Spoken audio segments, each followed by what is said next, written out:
प्रत्येक पिलांकु मु ए भिडियो रे स्वागत करुछि। आज आमे भारत इतिहासर हरप्पा संस्कृति हरप्पा सभ्यता विषय रे आज आमे पढ़िबा। कौन ए हरप्पा सभ्यता? +2 द्वितीय वर्ष छात्र छात्री माने इतिहास बहिर द्वितीय विषयटी होछि हरप्पा सभ्यता। यदि आमे कहिबा प्रत्येक सभ्यता भितरु हरप्पा सभ्यता प्राचीनतम सभ्यता भारतवर्ष रे। एही हरप्पा सभ्यताटी नगरीकरण व्यवस्था एते उन्नत मानर थिला जे प्रत्येक ऐतिहासिक माने एही सभ्यतार दृष्टांत विभिन्न स्थान रे स्थान देइछन्ति। एही हरप्पार अधिवासी माने ब्रोंज व्यवहार जानी थिले। कपर आउ टीन के मिसे ब्रोंज प्रस्तुत करि पारुथुले एवं हरप्पा सभ्यतार लोक माने लोहार व्यवहार जानी नथिले। बहु समय मध्य परीक्षा रे आसीछि हरप्पा सभ्यतार लोक माने केउ धातुर व्यवहार जानी नथिले ना लोहार व्यवहार से माने जानी नथिले। जदि आमे कहिबा ये सिंधु नदी कूल रे भारतर सर्वप्राचीन नगरी सभ्यता गढ़ी उठिथिला जार नाम होछि हरप्पा। 1921 ख्रीष्टाब्द रे भारतर सरकार जो प्रत्नतात्विक विभाग रहिछि से खोदन करी यार भग्नावशेष मध्य प्रथम करी मिलिला। एटाकू वैदिक सभ्यता ठारू यह बहु पुरातन सभ्यता ये हरप्पा सभ्यता। कहीं ना ये अर्बान सिविलाइजेशन देखा जाउथला। वैदिक जुगरे आमे पढ़ेबा आपरे वैदिक जुगरे गोटे ग्राम्य सरल जीवन यापन गोटे ग्राम्य परिवेश देखिया पाई मिलुथला, किंतु हरप्पा सभ्यता को एइति पाई उन्नत सभ्यता थिला कारण एटी शहरी व्यवस्था सेठी परिचालित होउथला। कौन व्यवस्था थिला सेठी ना नगरर परिकल्पना से सभ्यता रे हिथिला। निष्कासन व्यवस्था वर्तमान समय रे भारत रे बंधु निष्कासन व्यवस्था विभिन्न अंचल रे ठीक नाही, किंतु से समय रे निष्कासन व्यवस्था मध्य पूरापूरी सुंदर थिला। तार स्थापत्य वाणिज्य व्यवसाय धर्म आदि यार स्वतंत्रता को बजाई रखिथिला हरप्पा सभ्यतार। ये हरप्पा सभ्यता खाली भारत रे नुहे भारत बाहर मध्य चारिआडे व्यापी जाइथिला ये सभ्यता। जदि देखिबा ये हरप्पार लोक माने प्राचीन मिसर मेसोपोटामिया सहित गोटे सुसंपर्क सेमाने रखिथिले। सेमानंक सहित एमाने समकक्ष मध्य होई पारिथिले एही हरप्पार लोक माने। ये हरप्पा सभ्यतार विभिन्न प्रकार ना अछि, जेमिति कि सिंधु सभ्यता, इंग्राजी रे आमे ताको कहउचंती इंडस वैली सिविलाइजेशन बा केते काको कहंती जे कोन ना हरप्पा सभ्यता बा हरप्पा संस्कृति यार विभिन्न प्रकार ना अछि पिला माने। एटा थिला हमर इंट्रोडक्शन ले तमे एटा को ऐड करि परिबो जे भारतर हरप्पा सभ्यता होउची सर्व प्राचीनतम सभ्यता जोटी शहरीकरण व्यवस्था प्रथम करी आरंभ होइथिला। यार उन्नत मानर जीवन यापन थिला एवं नगर परिकल्पना हो निष्कासन व्यवस्था हो वाणिज्य हो व्यवसाय हो प्रत्येक क्षेत्र रे हरप्पा माने सिद्धहस्त थिले। तापरे आमे देखिबा जे हरप्पा सभ्यतार आविष्कार किए करथिले। आविष्कारक किए थिले? ये हरप्पा सभ्यता केबे आविष्कार होइथिला? 1921 ख्रीष्टाब्द रे भारत सरकारंकर पुरातत्व विभाग जो भूखनन करैथिले प्रथमे पश्चिम पंजाबर रावी नदीर बाम पार्श्व अवस्थित मॉन्टेगोमेरी जिले में हरप्पा अवस्थित थिला। यदि मु साधारण भाव में कहबी ना हरप्पा सभ्यतार आविष्कार केबे हैला ना 1921 मसीह रे। कौ जगह एटा आविष्कार हैला कौ जिल्ला रे एटा हरप्पाटा जाउची ना मॉन्टेगोमेरी जोटा वर्तमान समय रे पाकिस्तान रे रहिची सेठी प्रथमे हरप्पा सभ्यतार आविष्कार करागला। यदि तुमको पचारिबी किए आविष्कारक थिले पिला माने मने रखिबो हरप्पा सभ्यतार आविष्कारक थिले दयाराम साहानी। से 1921 मसीह एटा को आविष्कार करथिले। तापरे आमे द्वितीय स्लाइड जब देखिबा तापरटा जदि आमे जिबा तापरे 1922 मसीह सिंधु प्रदेशर लाक्राना जिल्ला रे सिंधु नदीर दक्षिण पार्श्व अवस्थित मोहेंजोदारो पिला माने मोहेंजोदारो कोउटी अवस्थित ना लाक्राना जिल्ला हरप्पाटा कोउटी अवस्थित ना मांटेगोमेरी जिल्ला आउ मोहेंजोदारोटा होची लाक्राना जिल्ला रे अवस्थित थिला मोहेंजोदारो केते जण ऐतिहासिक मानकर कठिन परिश्रम फल रे यही सभ्यता आविष्कार है यार विभिन्न साइड गुड़ाक विभिन्न अंचल पिला माने रही जमीक आम कहते सार जॉन मार्शल राखल दास बानार्जी दयाराम साहानी पिला माने तमे मन रखिबो हरप्पा सभ्यता को दयाराम साहानी बाहर करथिले 1921 मसीह रे 1922 मसीह रे राखाल दास बानार्जी आरडी बानार्जी बाहर कले मोहेंजोदारो को ये आंकर अवदान रही तापर जदि देखिबा देश स्वाधीनता समय रे 1947 मसीह रे सार मोरी टाइमर व्हीलर पुणी हरप्पा सभ्यता को पुणी खदन कले भूखनन पुणी कराइले जदि आमे देखिबा ऐतिहासिक कार माने मत दियंती एई जो मोहेंजोदारो को कौन कहा जाए ना माउंट ऑफ द डेड मृत नगरी बा मृत स्तूप परीक्षा रे पड़िबो मोहनजोदारोर अन्य नाम कौन थिला ना मृत नगरी बा मृत स्तूप इंग्राजी रे ताको आमे कहंती माउंट ऑफ द डेड एटा थिला हमर हरप्पा सभ्यतार आविष्कार एई माने थिले आविष्कारक हरप्पा सभ्यतार तापर जदि आमे द्वितीय स्लाइड के आमे जिबा देखिबा भौगोलिक विस्तृति कौन थिला ये एटा केवल भारत रे पिला माने नथिला यार परिसीमा एते व्याप्त थिला जी भारत बाहर मध्य विभिन्न अंचल रे ई हरप्पा सभ्यतार संस्कृति मध्य देखिबा को मिले तार कोउट कोउट पर्यंत भारत रे विस्तृत थिला मु ताकू चुंबक रे कहि रखुची से कहूची पश्चिमर अफगानिस्तान लो मुंडिक ठारू पूर्वर उत्तर प्रदेश आलमगिरीपुर पर्यंत व्याप्त थिला पश्चिम रे कौटू ना अफगानिस्तान रु मुंडिक ठारू पूर्व रे केते पर्यंत उत्तर रे कते पर्यंत ना आलमगिरीपुर पर्यंत व्याप्त थिला हला मन रखिबो पश्चिम रे अफगानिस्तान लो मुंडिक ठारू पूर्व रे उत्तर प्रदेश रो आलमगिरपुर सेमिति उत्तर रे जामू स्थित मांडा ठारू दक्षिण रे गुजरात रो नर्मदा नदी मुहाण पर्यंत एडा परिव्याप्त थिला कोटा रे ना हरप्पा सभ्यता मु आउ थरे कहि रखुची पश्चिम रे अफगानिस्तान लो मुंडिक ठारू आरंभ करिके उत्तर प्रदेश रो आलमगिरपुर सेमिति उत्तर भारत रो उत्तर रे जामू स्थित मांडा ठारू आरंभ करिके दक्षिण रे गुजरात नर्मदा नदी पाख पर्यंत एटा पूरा पूरी परिव्याप्त थिला तार भौगोलिक परिसीमा कहूँ केवल हरप्पा सभ्यता जे भारत रे थिला ताहा नुहे ए भारत बाहर मध्य एटा को व्यापी जाइथिला ये मेसोपोटामिया सहित संपर्क रखिथिला हरप्पा सभ्यता ईरान सहित मध्य संपर्क रखिथिला आ तुमको पिला माने मु कहि रखिबी कहूँ हरप्पा सभ्यतार 1000 रु ऊर्ध्व केन्द्र मान सब विभिन्न जगार आविष्कृत सेगुड़िक मध्य जदि आमे देखिबा हरप्पा मोहेंजोदारो चान्हुदारो कोटिडीजी सतकाजंडूर मेहेरगढ़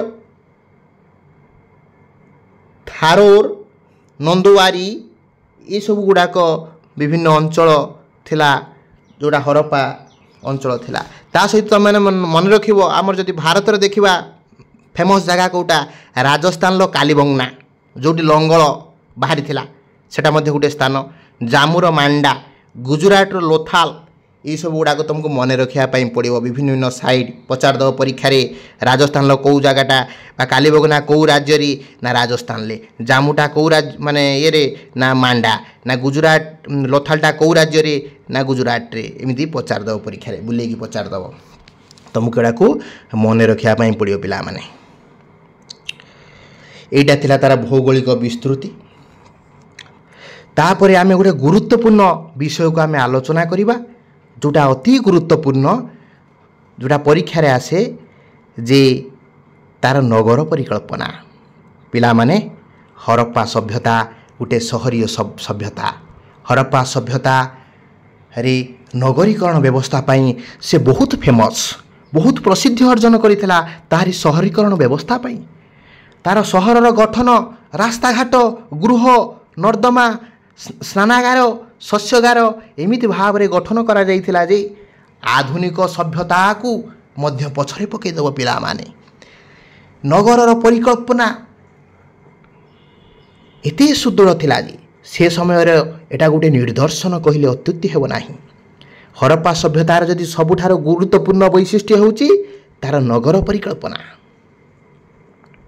कौन नगर परिकल्पना थिला आमे ताको गोटे परे गोटे देखिबा तार अति उन्नत मान रास्ताघाट थिला गृह थिला स्नानागार थिला शस्यगार थिला प्रत्येक क्षेत्र में सिंधु सभ्यतार आदिवासी माने उत्कर्षता को प्रतिपादन करथिले नगर परिकल्पना रे तमे लिखि परिबो पिला माने। तापर आमे दिबा नगर परिकल्पना आबे करिबा हरप्पा सभ्यतार केमिति नगर परिकल्पना हैतला ताको आमे वास्तविक आमे करिबा नगरर परिकल्पना करिबा। प्रथम पॉइंट होची दुर्ग एवं जनबसति अंचल दुर्ग एवं जनबसति अंचल दुर्ग आमे कहा कहवा पिला माने तमे जानिथिबो आगरु राजा माने सब कोन करथुले ना दुर्ग निर्माण करथुले काहेकि ना शत्रु कबल रक्षा पाया पई दुर्ग बनौथुले दुर्गटा को उच्चा जगह रे बनौथुले निम्न अंचल रे जनसाधारण रहउथले विशेषकर उच्चा जगह दुर्ग बनौथले कहीं ना अन्य शत्रु माने प्रवेश कले से दुर्ग ऊपर रही तांको से लक्ष्य भेद करि परिबे सेति से दुर्ग को ऊपर जगह बनौथले। आमे एबे देखिबा हरप्पा सभ्यतार दुर्ग आ जनबसति कौन थिला दुर्ग कौन पाई बना जाए ना राजा माने बनाते शत्रु कबलरू निजको रक्षा करिया पई से माने बनाते दुर्ग मुझे कही रखुची दुर्ग एवं जनबसति हरप्पा सभ्यतार प्रधान वैशिष्ट्य थिला दुर्ग आ जनबसति से नगर को पिला माने दुई भाग रे भाग कर देइथिले रे पिला माने उच्च स्थान जोटा निर्मित होउतला उच्च स्थान जोटा निर्मित होइतला दुर्ग दुर्ग को उच्च स्थान रे बनौथले सेठी सम्भ्रांत श्रेणी विशेष करी पुरोहित माने रहुतले ऊपर भाग रे उच्च स्थान रे दुर्ग बनौथले से दुर्गर उपरी भाग रे पुरोहित रहुतले पुरोहित सहित शासक गोष्ठी रहुतले जो माने शासन करथुले एवं निम्न अंश रे को माने रहुतबे तमा महिला जन साधारण माने रहुतले निम्न अंश रे एटा थिला तांकर दुर्ग आ जनबसति सम्भ्रांत श्रेणी माने ऊपर दुर्गर उपरी भाग रे रहुतले आउ जो माने साधारण वर्ग लोक माने दुर्गर निम्न स्थान रे से माने बसवास करुथले।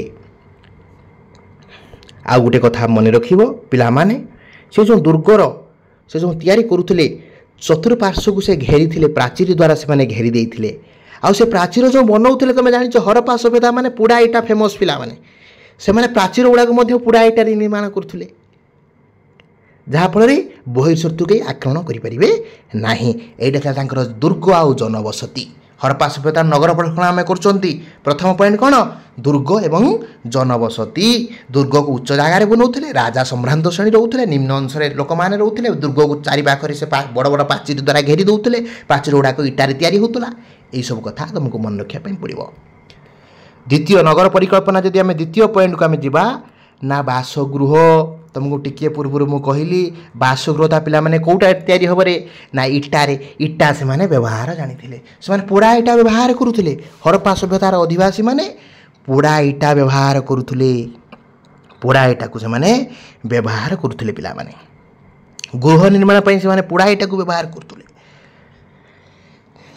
इटार अनुपात कोन रखुथिले ना 4:2:1 एई रेशियो रे एई अनुपात रे से पोड़ा इटा को व्यवहार करुथिले एवं प्रत्येक गृह रे से जो निर्माण करुथिले तांको घर भितरे बैठक खाना कॉमन जोडा आमे प्लेस जोडा रहिया कथा रोसई घर रखुथिले शयन कक्ष रखुथिले ड्राइंग रूम जोडा आम रहुची रेस्ट रूम सब प्रकार आमर वर्तमान समय जमी प्रस्तुत करते से समय मध्य से माने प्रस्तुत करते हरप्पा सभ्यतार बासगृह मन रखिए गोटे कथा बासगृह से माने इटारे बनाऊे जोटा कि पोड़ा इटा है तार अनुपात हूँ 4:2:1 जोटी से विभिन्न प्रकार घर सब बनाऊे बैठकखाना रोसई घर शयन कक्ष सब गुड़ाक से बनईकि से रखुले एवं घर पाइप जना नाल बाहर को बाहर करने व्यवस्था करुले प्रत्येक घर नाल जा मुख्य बाहर मुख्य नाल जा मिसुला यही सब व्यवस्था बासगृह से करते है ଆଉ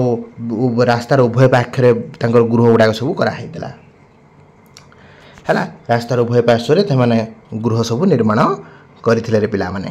ତାପରେ ଯଦି ଆମେ ଯିବା ଦେଖିବା କ'ଣ ନା ରାସ୍ତା କ'ଣ ଥିଲା ଏ ରାସ୍ତା ନା ଯେଉଁ ରାସ୍ତା ଆମେ କହୁଛନ୍ତି ରୋଡ଼, ଏଇଟା ମଧ୍ୟ ସହରୀକରଣ ବ୍ୟବସ୍ଥାର ଗୋଟେ ଅନ୍ୟ ଏକ ଉତ୍ପାଦନ ହେଉଛି ରାସ୍ତା। ରାସ୍ତା କ'ଣ ନା ସିନ୍ଧୁ ସଭ୍ୟତାର ରାସ୍ତା ଗୁଡ଼ିକ ଥିଲା ଖୁବ୍ ପ୍ରଶସ୍ତ, ବହୁତ ଓସାରିଆ ଥିଲା ପିଲାମାନେ। ନଗର ମଧ୍ୟରେ ଏଇ ରାସ୍ତା ଗୁଡ଼ିକ ପୂର୍ବରୁ ପଶ୍ଚିମକୁ ଉତ୍ତରରୁ ଦକ୍ଷିଣକୁ ଲମ୍ବି ଯାଇଥିଲା। ଉଭୟ ପାର୍ଶ୍ୱକୁ ଏହା ବିସ୍ତୀର୍ଣ୍ଣ ଭାବରେ ଲମ୍ବି ଯାଇଥିଲା। ଆଉ ଗୋଟେ କଥା ମନେ ରଖିବ, ଗୁରୁତ୍ୱପୂର୍ଣ୍ଣ କଥା ପିଲାମାନେ ମନେ ରଖିବ, ପ୍ରତ୍ୟେକ ରାସ୍ତା ପରସ୍ପରକୁ ସମକୋଣରେ ଛେଦ କରୁଥିଲେ ପିଲାମାନେ। ପ୍ରତ୍ୟେକ ରାସ୍ତା ପରସ୍ପରକୁ ସମକୋଣରେ ଛେଦ କରୁଥିଲା ରାସ୍ତା ପରସ୍ପରକୁ। ଆଉ ଯେଉଁଠି ପ୍ରତ୍ୟେକ ରାସ୍ତା ପରସ୍ପରକୁ ସମକୋଣ ଛେଦ କରୁଥିଲେ, ଯେଉଁଠି ଛେଦ କରୁଥିଲେ ସେଇ ଛେଦ ଜାଗାରେ କି ରହୁଥିଲା କ'ଣ ବତୀ ଖୁଣ୍ଟ, ଯେଉଁଟାକି ଆଲୋକିତ କରୁଥିଲା, ସେ ଜାଗାକୁ ଆଲୋକିତ କରୁଥିଲା। ବତୀ ଖୁଣ୍ଟ ମଧ୍ୟ ବ୍ୟବସ୍ଥା ଥିଲା। ରାସ୍ତାର ଉଭୟ ପାର୍ଶ୍ୱରେ ଗୃହ ଗୁଡ଼ିକ ସବୁ କ'ଣ କରାହେଉଥିଲା, ନିର୍ମାଣ କରିଦିଆ ହେଇଥିଲା। ରାସ୍ତାରେ ନିଷ୍କାସନ ପାଇଁ ନାଳ ଗୁଡ଼ିକ ମଧ୍ୟ ସଂଲଗ୍ନ ହୋଇକି ରହିଥିଲା। ନଗରର ଶେଷ ମୁଣ୍ଡ ପର୍ଯ୍ୟନ୍ତ ଇଏ ବ୍ୟାପି ଯାଇଥିଲା। ଏଇ ଯେଉଁ ରାସ୍ତାର ନାଳ, ଦୁଇ ପାଖରେ ନାଳ ଥିଲା, ରାସ୍ତା ଥିଲା, ଏଇଟା ସବୁ ଥିଲା ତାଙ୍କର ରାସ୍ତା। ତାପରେ ଆମେ ଦେଖିବା ବୃହତ ସ୍ନାନାଗାର, ଆଉ ଗୋଟିଏ ଉତ୍ପାଦନ ତାଙ୍କର ହରପ୍ପାର, ଆଉ ଗୋଟିଏ ଉତ୍ପାଦନ ନଗରୀକରଣ ବ୍ୟବସ୍ଥାର ଆଉ ଗୋଟିଏ ଉତ୍ପାଦନ ହେଉଛି କ'ଣ ନା ବୃହତ ସ୍ନାନାଗାର। ଦେଖିପାରୁଥିବ ପିଲାମାନେ ଚିତ୍ରରେ ପ୍ରଦର୍ଶିତ ହୋଇଛି ଗ୍ରେଟ୍ ବାର୍ଥ ଇନ୍ ମହେଞ୍ଜୋଦାରୋ, ଯାହାକୁ ମହେଞ୍ଜୋଦାରୋକୁ ଆମେ କେଉଁ ନଗରୀ କୁହନ୍ତି ରେ ପିଲାମାନେ ନା ମୃତ ନଗରୀ। ସେଇ ମୃତ ନଗରୀରେ କିଭଳି ଭାବରେ ସ୍ନାନାଗାର ଥିଲା, କାହିଁକି ନା ଏଇ ସ୍ନାନାଗାର ବହୁତ ବଡ଼ ଥିଲା ପିଲାମାନେ। ହରପ୍ପା ସଭ୍ୟତାର ମୁଖ୍ୟ ଆକର୍ଷଣ ଥିଲା ଏଇ ସ୍ନାନାଗାର, ଯେଉଁଟାକି ମହେଞ୍ଜୋଦାରୋ ଥିଲା। ଏ ସ୍ନାନାଗାର ଯଦି ଆମେ ଦୈର୍ଘ୍ୟ ଦେଖିବା 12 ମିଟର ଥିଲା ରେ ପିଲାମାନେ, ପ୍ରସ୍ଥ 7 ମିଟର ଥିଲା, ଗଭୀରତା 3 ମିଟର ଥିଲା। ଯଦି ଆମେ ବାସ୍ତବରେ ଏହାକୁ ଦେଖିବା ଏଇଟା ବହୁତ ବଡ଼ ଥିଲା, ବହୁତ ବଡ଼ ଥିଲା। ଯଦି କ'ଣ କାର୍ଯ୍ୟ ହୁଏ ଏଠି ସ୍ନାନାଗାରରେ, କ'ଣ ହୁଏ ନା ଏଠି ବୃହତ ଯେଉଁ ସ୍ନାନାଗାର ଥିଲା, ପୁରୋହିତ ମାନେ ଯେଉଁମାନେ ଥିଲେ ସେମାନେ ଏଠି କ'ଣ କରନ୍ତି ନା ଗାଧେଇ ପାଧେଇ ସାରି ବିଭିନ୍ନ ପ୍ରକାର ଧାର୍ମିକ କାର୍ଯ୍ୟ ପୂଜାପାଠ ମଧ୍ୟ କରନ୍ତି। ଐତିହାସିକମାନେ ମତ ଦେଇଛନ୍ତି। ତାହା ସହିତ ଅନ୍ୟ କେତେକ ଐତିହାସିକମାନେ ମତ ଦେଇଛନ୍ତି ଯେ ରାଜାମାନଙ୍କୁ ସେଠି ଅଭିଷେକ କରାଯାଉଥିଲା।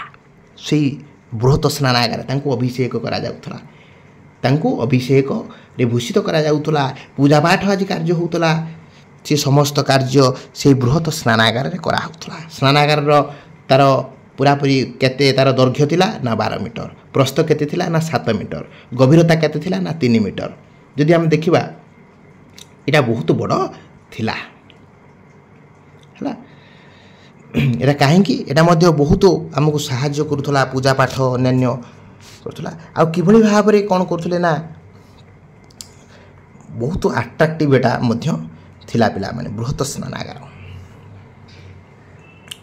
ତାପରେ ପିଲାମାନେ ଯିବା ଆମେ ନା ସବୁଠାରୁ ବଡ଼ ଜିନିଷ ଯେଉଁଟା ଥିଲା ନା ବୃହତ ଶସ୍ୟାଗାର ଏଠି ମଧ୍ୟ ଥିଲା। ବୃହତ ଯେମିତି ଆମେ ଦେଖିଲେ ସ୍ନାନାଗାର, ସେମିତି ଆମେ ଦେଖିବେ ନା ବୃହତ ଶସ୍ୟାଗାର ଥିଲା। କ'ଣ ବୃହତ ଶସ୍ୟାଗାର, ଯେଉଁ ହରପ୍ପାର ଯେଉଁ ଅଟ୍ଟାଳିକା ମଧ୍ୟରେ ବୃହତ ଶସ୍ୟାଗାରଟା ଥିଲା ଗୋଟେ ସବୁଠାରୁ ଗୋଟେ ଗୁରୁତ୍ୱପୂର୍ଣ୍ଣ ବଡ଼ ବିଲ୍ଡିଂ। ଯଦି କହିବା ଲାର୍ଜର ବିଲ୍ଡିଂ, ଯଦି ଆମେ କହିବା ଗ୍ରେଟ୍ ଗ୍ରେନେରୀ, ପରୀକ୍ଷାରେ ପଡ଼ିବ ସବୁଠାରୁ ହରପ୍ପା ସଭ୍ୟତାର ସବୁଠାରୁ ବଡ଼ ବିଲ୍ଡିଂ କେଉଁଟା ଥିଲା ନା ବୃହତ ଶସ୍ୟାଗାର, ଗ୍ରେଟ୍ ଗ୍ରେନେରୀ। ଏଇଟା ଗୋଟେ ଇମ୍ପୋର୍ଟାଣ୍ଟ କ୍ୱେଶ୍ଚନ୍, ମନେ ରଖିବ। ଏଇଟା କେଉଁଠି ଅବସ୍ଥିତ ଥିଲା ରେ, ଏଇ ଯେଉଁ ବୃହତ ଶସ୍ୟାଗାରଟା ନା ଦୁର୍ଗ ଅଞ୍ଚଳରେ ଏହା ଅବସ୍ଥିତ ଥିଲା। ଅନେକ ଗୁଡ଼ିଏ ପ୍ରସ୍ତର ଚଟାଣକୁ ନେଇକି ଏହା ଗଠିତ ହୋଇଥିଲା। ଯଦି ଆମେ ତା'ର ଦୈର୍ଘ୍ୟ ଦେଖିବା 16 ମିଟର ଥିଲା, ପ୍ରସ୍ଥ 6 ମିଟର ଥିଲା ରେ। ବୃହତ ଶସ୍ୟାଗାରର ଦୈର୍ଘ୍ୟ ଥିଲା କେତେ ନା ମନେ ରଖିବ, ଦୈର୍ଘ୍ୟ ଥିଲା 16 ମିଟର, ପ୍ରସ୍ଥ ଥିଲା 6 ମିଟର। ଆଉ କ'ଣ ମନେ ରଖିବା ପାଇଁ ପଡ଼ିବ ତୁମକୁ, ଦୈର୍ଘ୍ୟ 6 ମିଟର, ଦୈର୍ଘ୍ୟ ଥିଲା 16 ମିଟର ହେଲା, ଆଉ ପ୍ରସ୍ଥ ଥିଲା 6 ମିଟର। ଏଇଟା ଟିକେ ମନେ ରଖିବ। କହୁଛି ଏଇଟା ବୃହତ ଶସ୍ୟାଗାର ଯେଉଁ ଥିଲା, ଯେଉଁ ସମୟରେ ପ୍ରାକୃତିକ ବିପର୍ଯ୍ୟୟ ହୁଏ, ବନ୍ୟା ହୁଏ, ବାତ୍ୟା ହୁଏ, ମରୁଡ଼ି ହୁଏ, ଭୂମିକମ୍ପ ହୁଏ ଏବଂ ବିଭିନ୍ନ ପ୍ରକାରର ଯେଉଁ ଯେତେବେଳେ ଡିଜିଜ୍ ହୁଏ, ସେ ସମୟରେ এই ଶସ୍ୟଗାରର ଶସ୍ୟ ଯଦି ସଂଗୃହୀତ ହୋଇକି ରହିଥାଏ ତାହେଲେ ସେ ଲୋକମାନଙ୍କର ହିତ ସାଧନ କରେ ଏବଂ ସେ ସମୟରେ ବନ୍ୟା ବାତ୍ୟା ମରୁଡ଼ି ସମୟରେ ସେ ଶସ୍ୟକୁ ସେମାନେ ଯେଉଁ ଅମଳ କରିକି ତାକୁ ରଖିଥାନ୍ତି ତାକୁ ସେମାନେ ବ୍ୟବହାର କରନ୍ତି। ଏଇଟା ଥିଲା ବୃହତ ଶସ୍ୟାଗାରର ଗୋଟେ ଅନ୍ୟ ଏକ ଉତ୍ପାଦନ। ତାପରେ ପିଲାମାନେ ଦେଖିପାରୁଥିବ ଅନ୍ୟ ଗୋଟିଏ ଉତ୍ପାଦନ ଥିଲା କ'ଣ ନା ଚୁଲି। ଚୁଲି ମଧ୍ୟ ଗୋଟିଏ ଉତ୍ପାଦନ ଥିଲା। ଦେଖିପାରୁଥିବ ପିଲାମାନେ ଏଇଟା ସବୁ ଏଇ ଯେଉଁ ଚିତ୍ରଟି ମୁଁ ଲଗେଇଛି ଏଇଟା କାଲିବଗ୍ନାର। କାଲିବଗ୍ନା ଦୁଇଟା ଜିନିଷ ପାଇଁ ଫେମସ୍। ଗୋଟେ ହେଉଛି ଲଙ୍ଗଳ କୃଷି କାର୍ଯ୍ୟ ପାଇଁ, ଆଉ ଗୋଟେ ହେଉଛି ମନେ ରଖିବ ହେଉଛି ଚୁଲି ସେଠି ଥିଲା। ମାନେ କ'ଣ ଚୁଲି ଥିଲା ତାକୁ କହୁଛି ଗୋଟେ ଇଟା ଏମିତି ବନା ହେଇଥିଲା ତା ଦେହରେ ଗୋଟିଏ ଲାଇନ୍ରେ 7ଟା ଚୁଲି ଥିଲା ହରପାରେ। ହରପାରେ ଗୋଟେ ସାଇଡ଼୍ ହେଉଛି କ'ଣ କାଲିବଗ୍ନା। କାଲିବଗ୍ନାଟା କେଉଁଠି ମୁଁ ଟିକେ ଭିଡ଼ିଓର ପୂର୍ବରୁ କହିଛି ରାଜସ୍ଥାନରେ। ରାଜସ୍ଥାନର ଗୋଟିଏ ଅଞ୍ଚଳ ହେଉଛି କାଲିବଗ୍ନା। କାଲିବଗ୍ନା ଗୋଟେ ହରପାର ଗୋଟେ ସାଇଡ଼୍। ସେ କହୁଛି ଗୋଟିଏ ଇଟା ଭିତରେ 7ଟା ଚୁଲି ଲାଇନ୍ କରିକି ଅଛି, ଯେଉଁଟାକି ମୋ ଚିତ୍ରରେ ପ୍ରଦର୍ଶିତ ହେଉଛି। ଏସବୁ ମିଳିଛି। ଏତେ ଯେଉଁ ମିଳିଲା ଐତିହାସିକ ମାନେ ଭାବିଲେ କହିଲେ ଚୁଲି କାହିଁକି ଥିଲା? ସେଠି ଗୋଟେ ରନ୍ଧନଶାଳା ଥିଲା, ସେଠି ସର୍ବାଧିନ ରନ୍ଧନ ହେଉଥିବ, ପୂଜାପାଠ ହେଲେ ସେଠି ରନ୍ଧନ ହେଉଥିବ, ଭୋଗ ଲାଗୁଥିବ। ତା ସହିତ ସେମାନଙ୍କର କ'ଣ ଥିବ ନା ନଗରବାସୀମାନେ ଏକାଥରେ ରାନ୍ଧୁଥିବେ ବା ମାଙ୍ଗଳିକ କାର୍ଯ୍ୟ ସେମାନେ କିଛି କରୁଥିବେ ସେ ଚୁଲି ବ୍ୟବହାର କରିକି। ସେଇଟା ଥିଲା ଚୁଲି। ସେ କଥା ଦେଖ କାଲିବଗ୍ନାର ବୈଶିଷ୍ଟ୍ୟ ହେଉଛି ବହୁତ ଗୁଡ଼ିଏ ଚୁଲିର ଆବିଷ୍କାର ହୋଇଥିଲା କାଲିବଗ୍ନାରେ। କ'ଣ ଏକ ଇଟା ନିର୍ମିତ ଚଟାଣ ଉପରେ ଧାଡ଼ି ଧାଡ଼ି କରି 7ଟା ଚୁଲି ରହିଛି ହେଲା। ଏ ଚୁଲି ଦ୍ୱାରା କ'ଣ କାମ ହୁଏ ନା ମାଙ୍ଗଳିକ କାର୍ଯ୍ୟ ହୁଏ। ମୁଁ କହିଲି ନଗରବାସୀମାନେ ଏକାଥରେ ସେମାନେ ରାନ୍ଧନ୍ତି। ଐତିହାସିକମାନେ ଏହାକୁ ମତ ପୋଷଣ କରିଛନ୍ତି। এই ଚୁଲି ବ୍ୟବହାର ହେଉଛି। ଚୁଲିର ଚିତ୍ର ମଧ୍ୟ ଏଠି ପ୍ରଦର୍ଶିତ ହେଉ। ତୁମେ ଦେଖିପାରୁଥିବ କିଭଳି ଭାବରେ ଚୁଲି ସବୁ ଲାଇନ୍ ଲାଇନ୍ କରିକି ଅଛି। ଏଇଟା ହେଉଛି କାଲିବଗ୍ନାର ହେଲା। କାଲିବଗ୍ନାର ଏଇଟା ହେଉଛି ଇମେଜ୍ ଯେଉଁଟା ମୁଁ ଉଠେଇଛି। ଦେଖିପାରୁଥିବ ତୁମକୁ ଆଟ୍ରାକ୍ଟିଭ୍ ହେବା ପାଇଁ ମୁଁ ଲଗେଇଛି। ଏଇଟା ମଧ୍ୟ ଗୋଟେ ସହରୀକରଣ ବ୍ୟବସ୍ଥାର ଆଉ ଗୋଟିଏ ନିଦର୍ଶନ ହେଉଛି ଚୁଲି। କ'ଣ ପିଲାମାନେ ନା ଚୁଲି। ତାପରେ ଆମେ ଦେଖିବା ଯେ ନିଷ୍କାସନ ବ୍ୟବସ୍ଥା। ତାପରେ କ'ଣ ନା ନିଷ୍କାସନ ବ୍ୟବସ୍ଥା। କ'ଣ ଥିଲା ନିଷ୍କାସନ ବ୍ୟବସ୍ଥା? କହୁଛି ସିନ୍ଧୁ ସଭ୍ୟତାର ଅନ୍ୟତମ ଆକର୍ଷଣ ଥିଲା ଡ୍ରେନେଜ୍ ସିଷ୍ଟମ୍, ନିଷ୍କାସନ ବ୍ୟବସ୍ଥା। ଏ ସଭ୍ୟତାର ଯେଉଁମାନେ ଅଧିବାସୀମାନେ ଥିଲେ ତାଙ୍କର ପରିମଳ ବ୍ୟବସ୍ଥା ଉପରେ ସେ ଯଥେଷ୍ଟ ଗୁରୁତ୍ୱ ଦେଉଥିଲେ ରେ ପିଲାମାନେ। ସହରରେ ଯେଉଁ ଦୂଷିତ ପାଣି ଏବଂ ଆବର୍ଜନା କିଭଳି ଭାବରେ ବିଧିବଦ୍ଧ ଭାବରେ ସେ ପଦକ୍ଷେପ ନେଉଥିଲେ ତାକୁ କିଭଳି ଭାବରେ ନିଷ୍କାସନ କରିବେ। ରାସ୍ତାର ଉଭୟ ପାଖରେ ସେ ବଡ଼ ବଡ଼ ନାଳ ସବୁ ନିର୍ମାଣ କରୁଥିଲେ, ଯାହାକି ସହର ବାହାରେ ଯାଇକି ସେମାନେ ମୁଖ୍ୟ ନାଳରେ ସେ ଜିନିଷ ଗୁଡ଼ାକ ସବୁ ପଡ଼ୁଥିଲା, ତାର ବ୍ୟବସ୍ଥା କରୁଥିଲେ। ଆଉ ଗୋଟିଏ କଥା ମନେ ରଖିବ, ଏସବୁ ନାଳ ଗୁଡ଼ାକ ଯେଉଁ ତିଆରି କରୁଥିଲେ ନାଇଁ କି ସେ ଗୋଟେ ଅଣ୍ଡରଗ୍ରାଉଣ୍ଡ ଡ୍ରେନେଜ୍ ସିଷ୍ଟମ୍ ହେଉଥିଲା। ଏମିତି ପଚା ମଚା ବାହାରେ ଏମିତି ହେଇକି ପଡ଼ିକି ସଡ଼ୁନଥିଲା, ତାକୁ ଅଣ୍ଡରଗ୍ରାଉଣ୍ଡ କରିଦେଉଥିଲେ। କାହିଁକି କରିଦେଉଥିଲେ ନା ସେ ଯେଉଁ ରୋଗ ଜୀବାଣୁ ବାହାରକୁ ବ୍ୟାପି ପାରିବ ନାହିଁ। ମନେ ରଖିବ ସେ ଆବୃତ ହେଲା। କ'ଣ କରୁଥିଲେ ନା ଆବୃତ ନାଳ ବ୍ୟବହାର କରୁଥିଲେ ସେମାନେ। ବୁଝିପାରୁଛ କି? ଆବୃତ ନାଳର ବ୍ୟବହାର ସେମାନେ କରୁଥିଲେ। ସେ ଯେଉଁ ନାଳ ତିଆରି କରୁଥିଲେ କେଉଁଥିରୁ ତିଆରି କରୁଥିଲେ ରେ ନା ପୋଡ଼ା ଇଟାରୁ ସେମାନେ ପ୍ରସ୍ତୁତ କରୁଥିଲେ ନାଳ ଗୁଡ଼ିକ। ମନେ ରଖିବ ନିଷ୍କାସନ ବ୍ୟବସ୍ଥା ଗୋଟେ ଇମ୍ପୋର୍ଟାଣ୍ଟ। ହରପ୍ପା ସଭ୍ୟତାର ଯେଉଁ ସହରୀକରଣ ବ୍ୟବସ୍ଥାର ଅନ୍ୟ ଗୋଟିଏ ଉତ୍ପାଦନ ହେଉଛି ନିଷ୍କାସନ ବ୍ୟବସ୍ଥା। ସେ କହୁଛି ସହରରେ ପାଖରେ ରାସ୍ତା ପାଖରେ ନାଳ ଥିଲା, ଛୋଟ ଛୋଟ ଘରୁ ଛୋଟ ଛୋଟ ନାଳ ଯାଇକି ସେଠି ମିଶିଥିଲା ଏବଂ ସେଇ ବଡ଼ ବଡ଼ ନାଳ ଯାଇକି ବାହାରେ ଯାଇକି ପଡ଼ୁଥିଲା, ଯେଉଁଟା ବଡ଼ ବଡ଼ ନାଳରେ ପଡ଼ୁଥିଲା ବାହାରେ ସହର ବାହାରେ ଯାଇକି ନିଷ୍କାସିତ ହେଉଥିଲା। ତାପରେ ସେ ପରିବେଶ ପୁରା ପରିଷ୍କାର ରହୁଥିଲା ହେଲା। ଆବୃତ ସେମାନେ ବ୍ୟବହାର କରୁଥିଲେ କ'ଣ ନାଳ ହେଲା। ଏଇଟା ଥିଲା ତାଙ୍କ ନିଷ୍କାସନ ପଦ୍ଧତି। ମୁଁ ଚିତ୍ର ମଧ୍ୟ ଦେଇଛି କିଭଳି ଭାବରେ ଇଟା ଦ୍ୱାରା କିଭଳି ଭାବରେ ନିଷ୍କାସନ ସେମାନେ କରୁଥିଲେ, ତା ଚିତ୍ର ମଧ୍ୟ ଏଠି ପ୍ରଦର୍ଶିତ ହେଉଛି। ତୁମମାନେ ଦେଖିପାରୁଥିବ କିଭଳି ଭାବରେ ନିଷ୍କାସନ ବ୍ୟବସ୍ଥା ତାଙ୍କର ଥିଲା ରେ ପିଲାମାନେ ହେଲା। ଏଇଟା ତାଙ୍କର ଥିଲା ନିଷ୍କାସନ ପଦ୍ଧତି ହେଲା। ଆମେ ପଢ଼ିଲେ ଯେ ହରପ୍ପା ସଭ୍ୟତାର ଯେଉଁ ସହରୀକରଣ ବ୍ୟବସ୍ଥା ଥିଲା ତାର ବିଭିନ୍ନ ପ୍ରକାର ପଏଣ୍ଟ ବିଷୟରେ ଆମେ ଆଲୋଚନା କଲେ। କାହିଁକି ହରପ୍ପା ସଭ୍ୟତାର ନଗର ପରିକଳ୍ପନା କି କାହିଁକି ଉନ୍ନତ ମାନର ଥିଲା, ତାର ଏଇ ଉତ୍ପାଦନ ଦାୟୀ। କ'ଣ ଦୁର୍ଗ ଜନବସତି ଅଞ୍ଚଳ, ବାସଗୃହ ଭଲ ଥିଲା, ରାସ୍ତାଘାଟ ଭଲ ଥିଲା, ବୃହତ ସ୍ନାନାଗାର ଥିଲା, ଗୋଟେ ସହର ଭଳିଆ ସେଥିପାଇଁ ପ୍ରତୀତମାନ ହେଉଥିଲା, ଆଉ ବୃହତ ଶସ୍ୟଗାର ଥିଲା, ଗ୍ରେଟ୍ ଗ୍ରେନେରୀ ଥିଲା, ସେଇଥିପାଇଁ ସବୁଠି ଫେମସ୍। तापर चुली व्यवस्था बहुत भल थिला निष्कासन जल केमती निष्कासन हो तापाई गोटे भल व्यवस्था थिला तेणु आमे एठु स्पष्ट माने प्रमाण पाउचंती जे सिंधु सभ्यतार नगर परिकल्पना थिला बेस आधुनिक आ रुचिपूर्ण सुदीर्घ प्रशस्त रास्ता थिला आलोक व्यवस्था मध्य सुंदर आउ आकर्षणीय थिला बासगृह स्नानागार शस्यगार अभिनव निष्कासन पद्धति अधिवासी मानकर जीवन यापन प्रणाली को करिथिला उन्नततर एटा थिला तांकर हरप्पार शहरीकरण व्यवस्था तापर आमे पढ़िबा जे कृषि कृषि देखि पारथो पिला माने चित्र प्रदर्शित होची कोन थिला कृषि रो व्यवस्था कोन थिला कृषि रो व्यवस्था देख पिला माने किभଳି भाबरे मुइटा हरप्पार फोटोचित्र को मु लगेछि किभଳି भाबरे से माने कृषि कार्य करूचंती हरप्पार लोक माने थिले कृषि उपर निर्भरशील कृषि थिला सेमानंकर प्रधान जीविका से माने लोक माने कृषिजीवी थिले एटी आमे कोउट प्रमाण पाउचंती ना कालीबगना राजस्थान राज्यर जो कालीबगना अंचल रहिछि सेठी फाळ मिलिछि रे पिला माने लंगलर फाळर जो सियार अंश रहिछि ताकू चिन्हट करा हेछि सेथिपय आमे जानुचंती जे से माने कृषि कार्य भी जानिथिले हरपार लोक माने ता सहित से माने दार व्यवहार जानिथिले विभिन्न प्रकार दा को से माने व्यवहार करथिले कृषि कार्य रे ता सहित आमे जानि परचंती से माने काठ तंबा को मध्य लंगल रूप से माने व्यवहार करथिले सेथिपय आमे जानुचंती से माने कृषि उपर निर्भर करथिले आ गुटे कथा मु कहि रखिबी पिला माने से मानकर साधारण जो कृषि थिला से कृषिटा कहा ऊपर से निर्भर करथिले ना जो